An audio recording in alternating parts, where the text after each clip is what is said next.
여러분 안녕하십니까? 하나님의 은혜가 함께 하시기를 기원합니다. 오늘 이 시간은 사사기 7장 16절의 말씀으로 시작하려고 합니다. 300명을 세 대로 나누어 각 손에 나팔과 빈 항아리를 들리고 항아리 안에는 횃불을 감추게 하고. 여러분, 우리는 이 싸움에 처음 나섰던 32,000명 가운데 대다수를 돌려보내고 이제 300명만 남은 이야기를 기억합니다. 300명 남았습니다.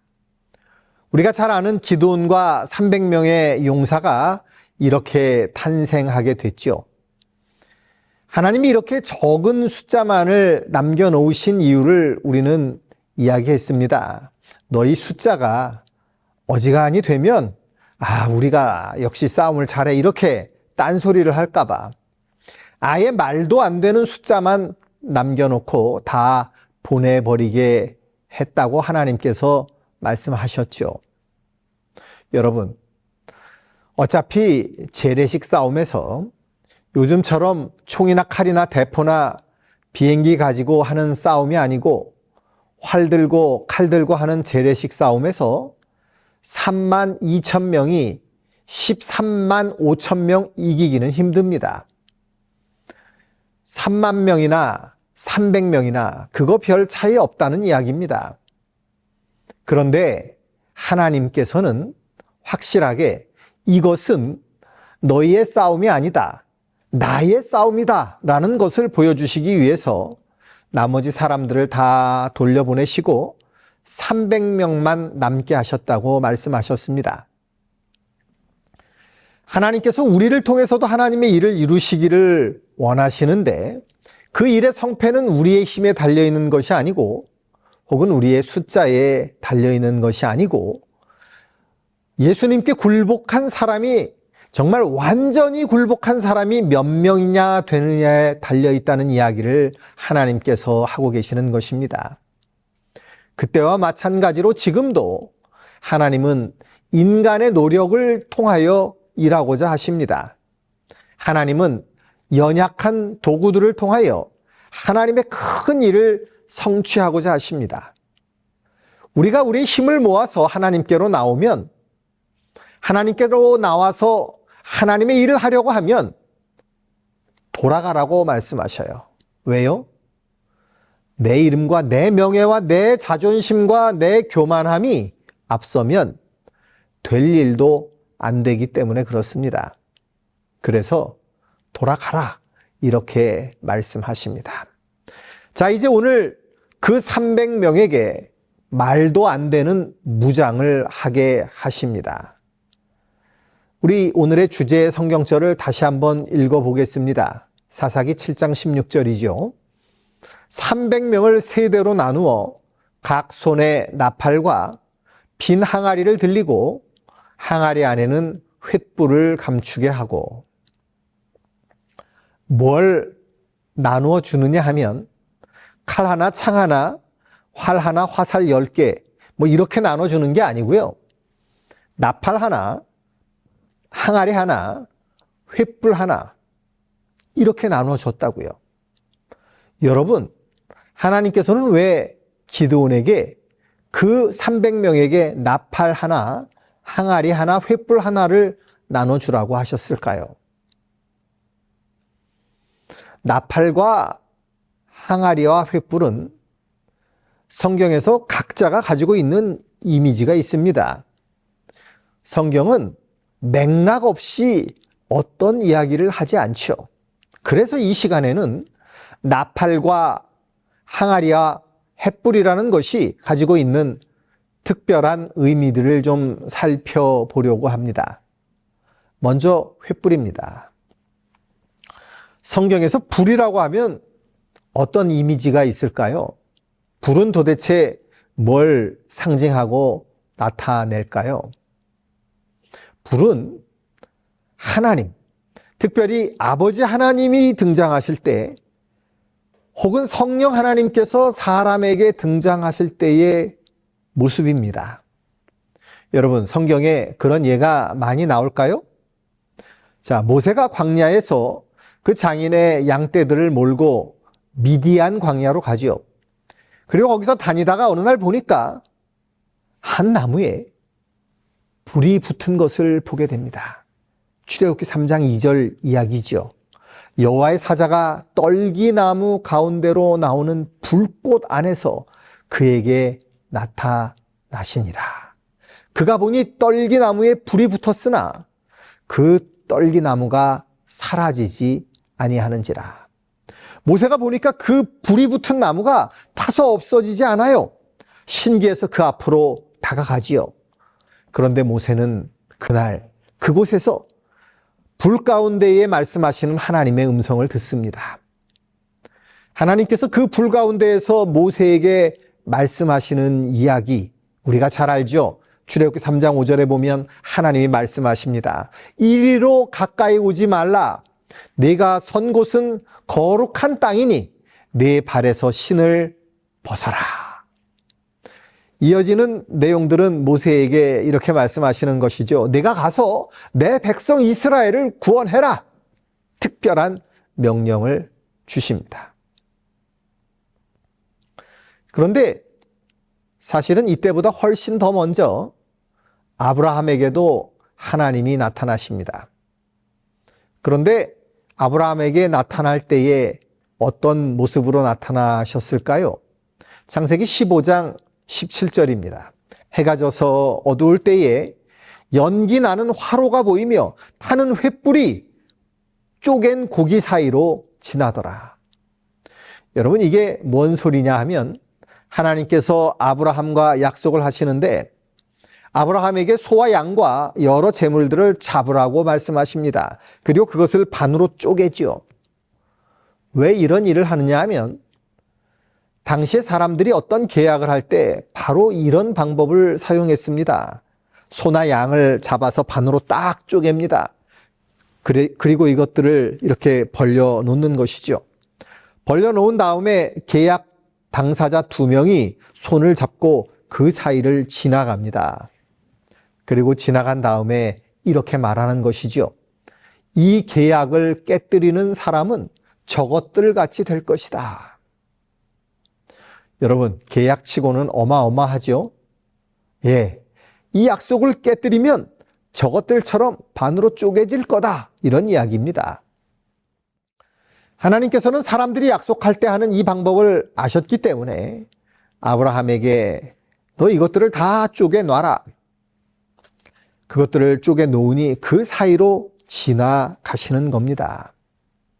쪼갠 고기 사이로 불이 지나가는데 그 불은 바로 하나님의 현현이었습니다. 하나님이 말씀하십니다. 이 약속은 내가 이룰 것이다. 너를 통하여 큰 민족을 이룰 것이다. 이렇게 약속하시는 것을 우리는 성경에서 보게 됩니다. 이뿐만이 아니죠. 이스라엘 백성이 광야를 지나갈 때에 그들이 지나가는 길에 불기둥이 섭니다.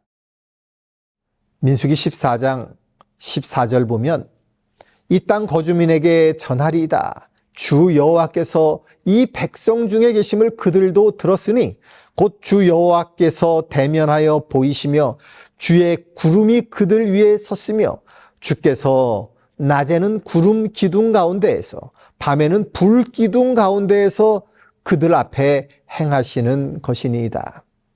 여러분, 이 불기둥은 바로 하나님의 임재의 표현이었던 것을 성경은 우리들에게 말해주고 있습니다. 그래서 여러분, 하나님의 모습이 불로 나타나는 것은 절대 이상한 표현이 아닙니다. 그러므로 불이라고 할 때 이스라엘 백성들은 이미 알고 있었어요. 이 불의 모습은 바로 하나님을 상징한다는 것을요. 그러니까 여러분, 우리가 이 기드온의 이야기를 읽을 때 횃불 하면 그렇지, 밤이니까 불을 들어야지, 이거 랜턴이구나, 라이트구나, 이렇게 생각하시면 안 됩니다. 물론 그 역할도 하지요. 그런데 그 역할을 하지만 그들은 이미 무슨 생각을 가지고 있었느냐 하면 불이라고 하는 것은 하나님의 나타나심의 상징이다 라는 것을 알고 있었다는 것입니다.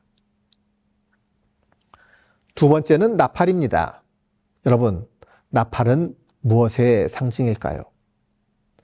성경은 나팔이 상징하는 것을 우리에게 이렇게 이야기해 줍니다. 마태복음 24장 31절입니다. 그가 큰 나팔 소리와 함께 천사들을 보내리니 그들이 그의 택하신 자들을 하늘 이 끝에서 저 끝까지 사방에서 모으리라. 그들이 그의 택하신 자들을 끌어모을 때 천사들이 나가서 나팔을 붑니다. 성경에는요, 나팔 소리와 함께 천사들을 보내시는 이야기들이 여러 곳에 나옵니다. 계시록 8장 6절에 보면 이렇게 말씀하고 있습니다. 7 나팔을 가진 7 천사가 나팔 불기를 준비하더라.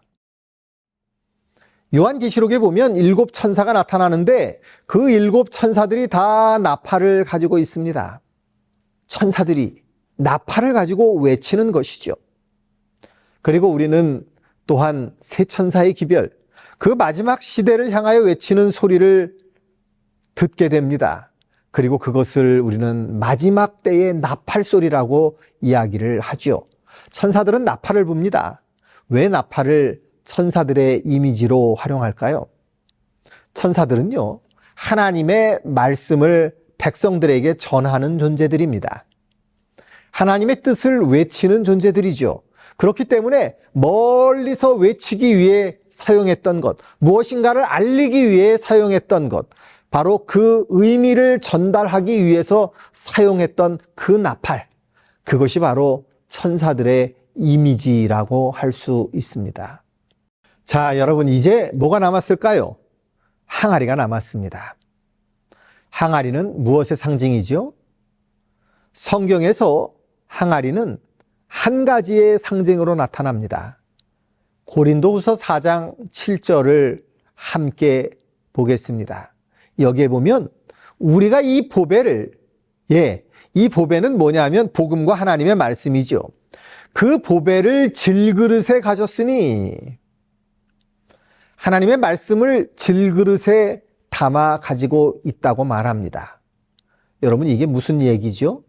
이 성경책을 질그릇에 담아 놓는다는 이야기는 당연히 아니겠죠. 그 밑에 답이 나옵니다. 이는 심히 큰 능력은 하나님께 있고 우리 즉 사람에게 있지 아니함을 알게 하려 함이라. 여러분, 질그릇은 누구예요? 우리입니다.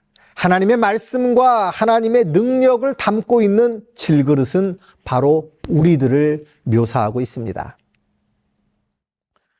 디모데후서 2장 20절, 21절에는 또 이렇게 말합니다. 큰 집에는 금그릇도 있고 은그릇도 있고 나무 그릇도 있고 질그릇도 있다고요. 이렇게 말하면서 누구든지 귀히 쓰이는 그릇이 되어야 한다고 말합니다.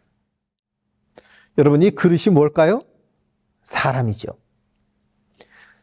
사람을 그릇으로 표현하는 것은 여러 문화권에서 동일하게 발견되집니다. 우리나라에서도 사람을 그릇이라고 얘기합니다. 여러분, 이런 얘기 들어보셨습니까? 아이고, 저 인간은 그릇이 간장종지만 하네. 아이고, 저 사람은 역시 그릇이 커. 이런 말씀 들어보신 적 있으시죠? 냉면 그릇 이만한 걸로 밥을 먹는다는 이야기가 아닙니다. 그 사람을 이야기할 때 그 인격을 그릇으로 표현한다는 것이죠. 그런데 말이죠, 여러분, 사람과 질그릇은 재료가 같습니다. 여러분, 무슨 말인지 이해하시죠? 이 질그릇의 재료가 뭘까요? 당연히 흙입니다. 하나님께서 사람을 만드실 때 무엇으로 만드셨죠? 흙으로 만드셨습니다. 그러고 보면 사람과 그릇이 재료가, 원재료가 똑같다는 이야기입니다. 맞습니다. 사람이 죽으면 뭐가 되죠? 흙으로 돌아갑니다. 그 흙으로 뭘 만들어요? 그릇을 만들 수 있습니다. 왜요? 재료가 똑같기 때문입니다.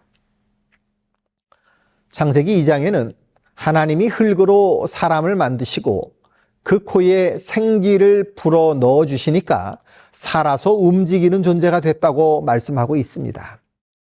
그러니까 사람과 그릇은 재료가 똑같아요. 그래서 이사야 64장은 이렇게 말합니다. 8절입니다. 그러나 여호와여, 이제 주는 우리 아버지시니이다. 우리는 진흙이요 주는 토기장이시니 우리는 다 주의 손으로 지으신 것이니이다. 뭐라고요? 우리는 진흙이고 우리 주님은 토기장이시라고요. 그래서 우리가 다 주의 손으로 만드신 존재라고요. 그러니까 이 진흙으로 만든 토기 항아리는 무엇을 상징하느냐 하면 바로 사람입니다. 사람을 상징한다는 것을 성경으로 우리는 확인할 수 있습니다. 여러분, 이 기드온의 병사들이 세 가지를 받았습니다. 하나는 횃불, 하나는 나팔, 그리고 하나는 진흙 항아리. 그런데 손이 두 개예요. 손이 두 개잖아요. 세 개를 어떻게 들고 갑니까? 그렇죠. 손이 두 개인데 세 개를 들고 갈 수가 없으니 횃불에다가 항아리를 씌웁니다. 불을 붙여가지고 갔는지 안 붙여갖고 갔는지는 성경에 나오지 않지만 어쨌든 한 손에는 횃불, 그리고 횃불을 감춘 항아리를 들었습니다. 그리고 다른 한 손에는 나팔을 들었습니다. 여러분, 지금 이 전투를 묘사하고 있는 것은 뭐냐면, 조금이라도 승리할 수 있는 여지가 있느냐 이런 말입니다. 조금이라도 승리할 수 있는 요소를 가지고 있습니까? 저쪽은 13만 명이 넘고 우리는 300명이지만 우리는 핵폭탄을 가지고 있다. 그러면 이길 수도 있죠. 그러면 이길 수도 있어요. 그런데 나팔, 항아리, 횃불, 이길 수 있는 요소가 하나도 없다는 것입니다. 그러니까 전쟁에 쓸모없는 것만 들고 갔다는 이야기죠. 전혀 쓸모없는 것만 골랐습니다. 하나님이 왜 그러셨을까요? 이 싸움의 주인공은 너희가 아니라고 말씀하시는 것이죠. 이 싸움은 누가 싸우는 거냐 하면 내가 싸우는 거야. 그러니까 너희는 구경만 해도 돼. 이렇게 말씀하고 계시는 것입니다.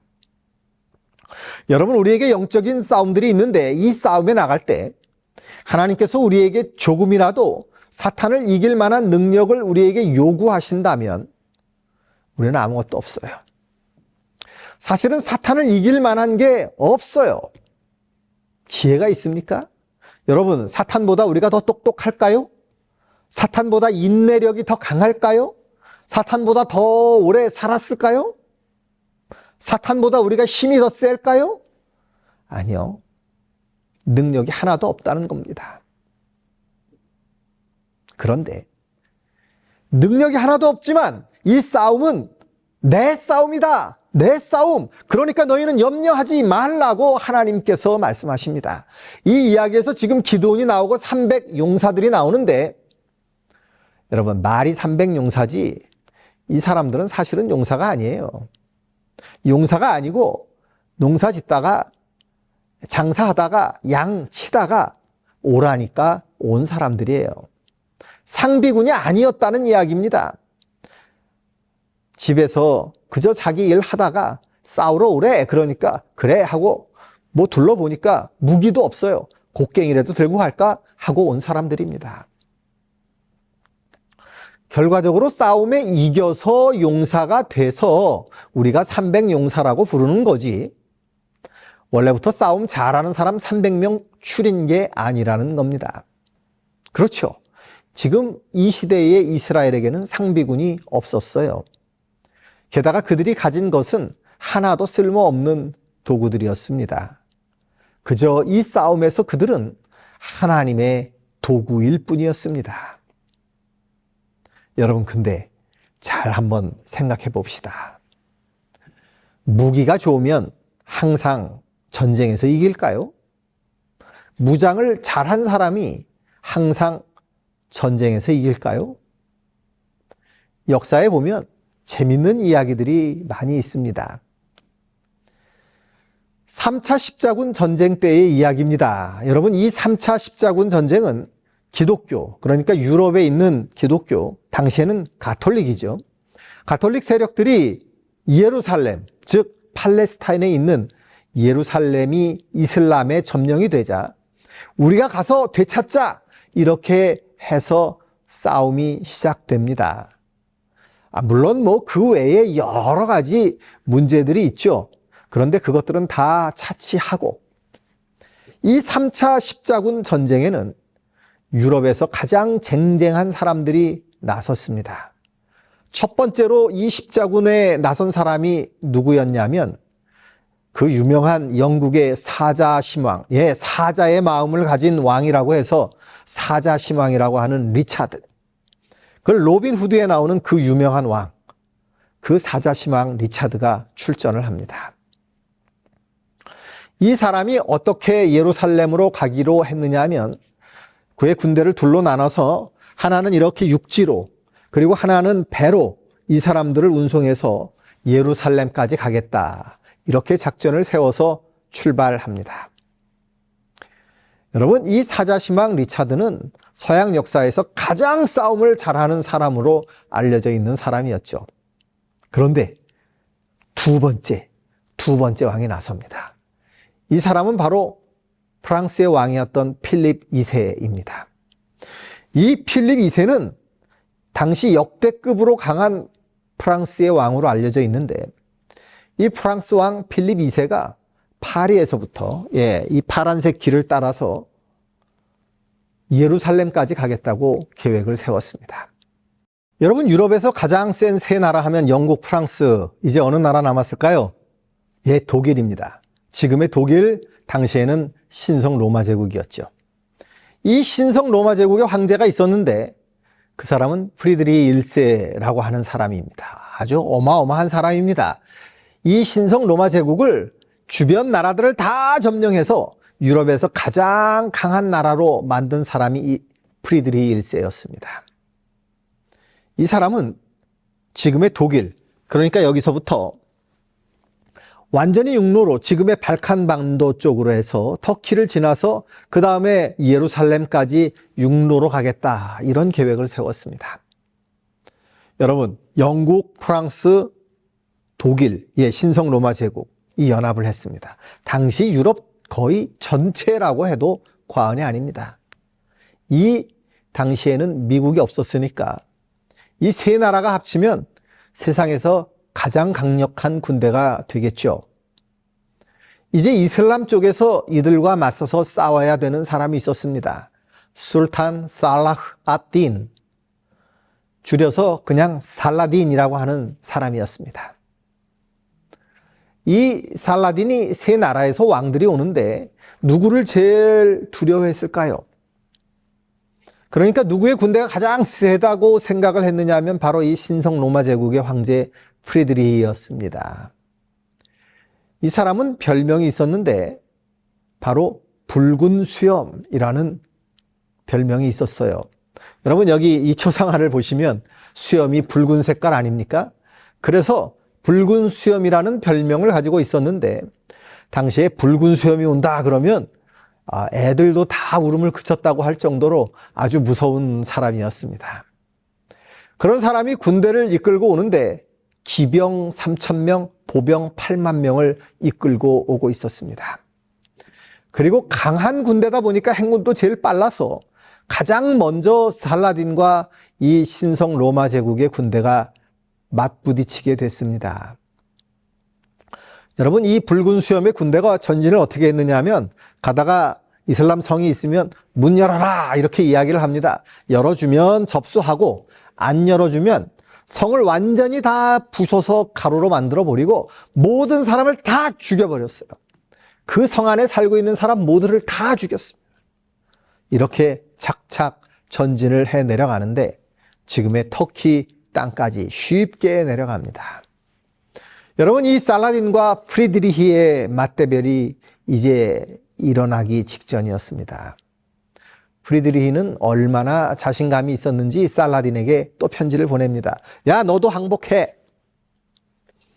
그런데 이슬람을 대표하는 살라딘이 그걸 보고 그리 쉽게 항복을 하지는 않았습니다. 한판 붙자! 그래서 이제 긴장감이 흐르고 있었습니다. 1190년 6월의 일이었습니다. 그런데 이 신성 로마 제국의 무시무시한 군대가 살라딘이 있는 데까지 거의 다 도착을 했는데 갑자기 황제가 죽어요. 여러분, 전쟁도 하기 전인데 황제가 왜 갑자기 죽었을까요?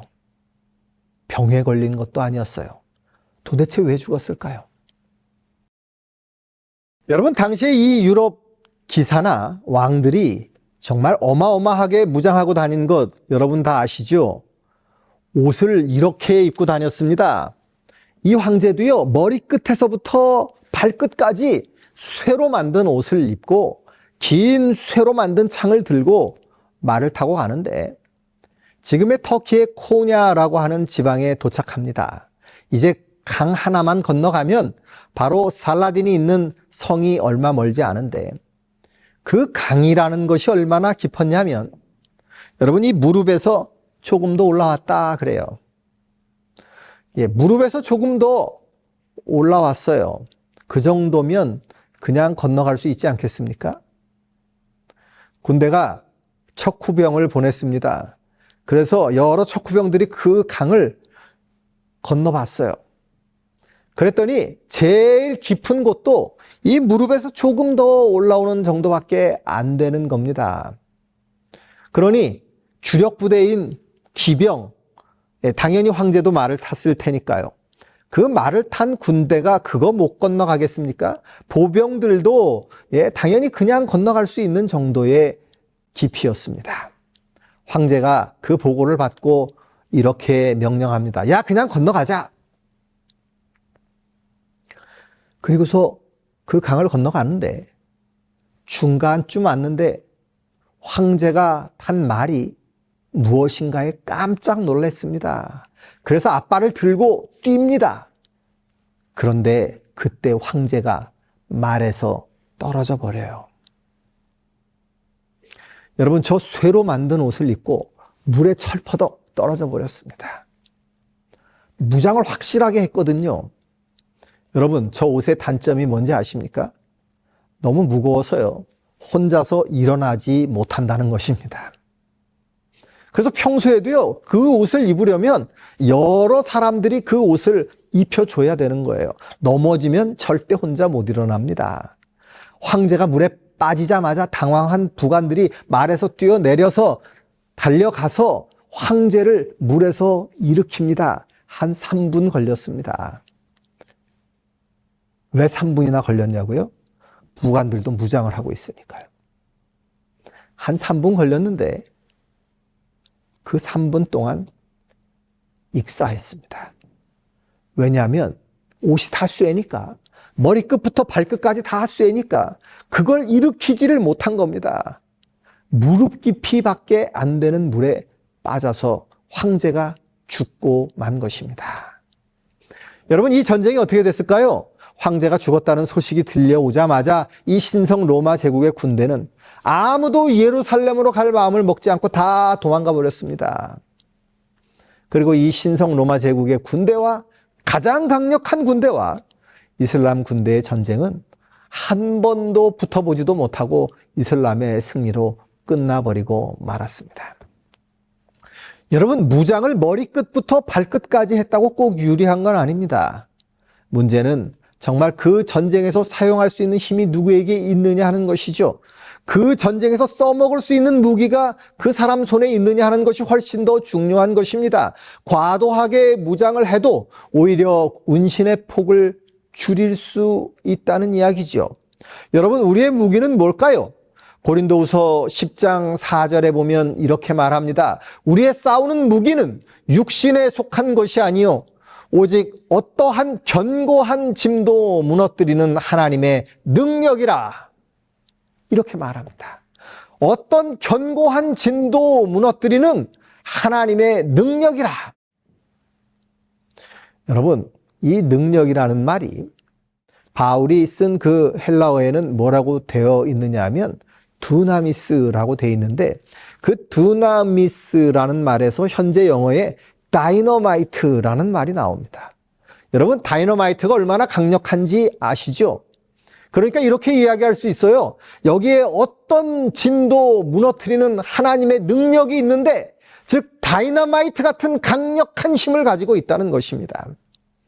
우리 앞에 큰 성이 있어도 그 아래에다가 다이너마이트를 갖다 놓고 불을 붙여 보십시오. 어떻게 되나? 다 무너진다는 것이죠. 그러면 우리가 나가서 싸울 때 우리의 무기는 무엇이냐? 그것은 우리의 힘과 우리의 능력과 우리의 지혜가 아니라, 우리가 스스로를 무장한 것이 아니라 하나님이 우리에게 주시는 다이너마이트 같은 것이라는 것을 기억해야 합니다. 하늘이라는 책에 보면 이런 말이 있습니다. 우리는 인간을 신뢰하거나 육체로 우리의 무기를 삼아서는 안 된다. 우리의 신뢰는 생명이 흐르는 따뜻한 손과 소망 없는 자들을 위한 사랑으로 박동하는 하나님의 마음에 있어야 한다. 엘렌 화이트 여사는 하나님의 마음, 그 하나님의 마음에 우리의 마음이 있어야 한다고 말합니다. 여러분, 이 귀한 마음이 우리의 마음에 자리 잡게 되기를 간절히 바랍니다. 이제 준비가 끝났습니다. 사람이 보기에는 택도 없는 준비지만 하나님께서는 역사하실 준비가 다 끝났습니다. 그리고 하나님께서 기드온에게 이제 너의 병사들 기다려라, 이렇게 말씀하십니다. 그리고 시간이 됩니다. 하나님이 그들에게 신호하시자 그들이 했던 첫 번째 일은 바로 그들의 손에 있던 진흙 항아리를 부수는 것이었습니다. 진흙 항아리를 부쉈더니 그 안에 있던 횃불의 빛이 퍼져 나옵니다. 여러분, 이 원리를 기억하시기를 바랍니다. 진흙 항아리는 뭐라고요? 누구라고요? 사람입니다. 그리고 그 진흙 항아리가 부서지니까 빛이 나옵니다. 빛은 누구라고요? 하나님이라고요. 여러분, 영적인 싸움에서 우리가 깨지면 누가 나와요? 하나님이 나오시는 것입니다. 내가 깨지지 않으면 항아리만 보여요. 아니죠. 암흑 속에서 아무것도 보이지 않죠.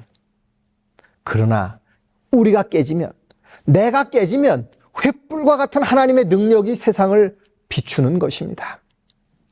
여러분, 그래서 우리는요, 깨져야 되는 존재입니다.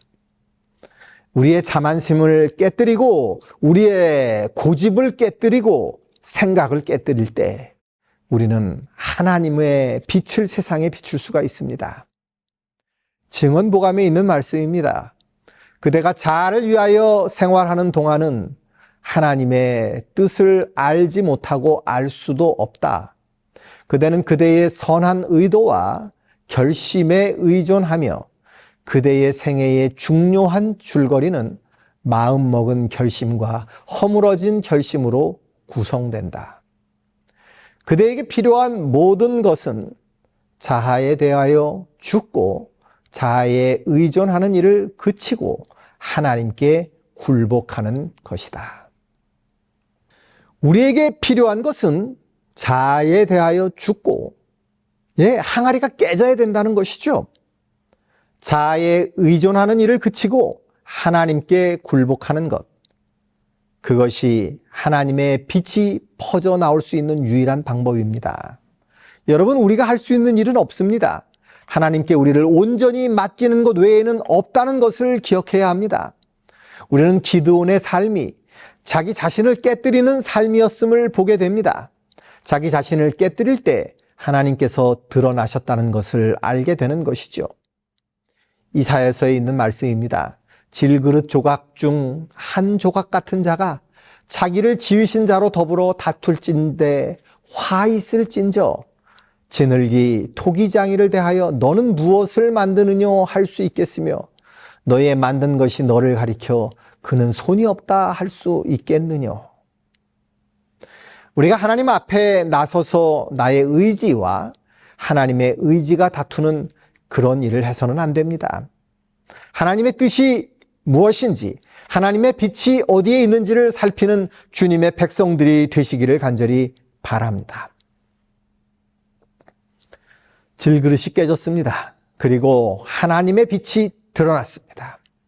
우리는 이 모본을 바라보면서 우리의 자아가, 나 자신이 하나님 앞에 나올 때마다 깨지는 경험을 해야 하지 않겠습니까? 사랑하는 성도 여러분, 예수 그리스도께서 우리의 구원자가 되신 분명한 이유는 무엇이냐면 십자가에서 자기 자신을 깨뜨리셨기 때문입니다.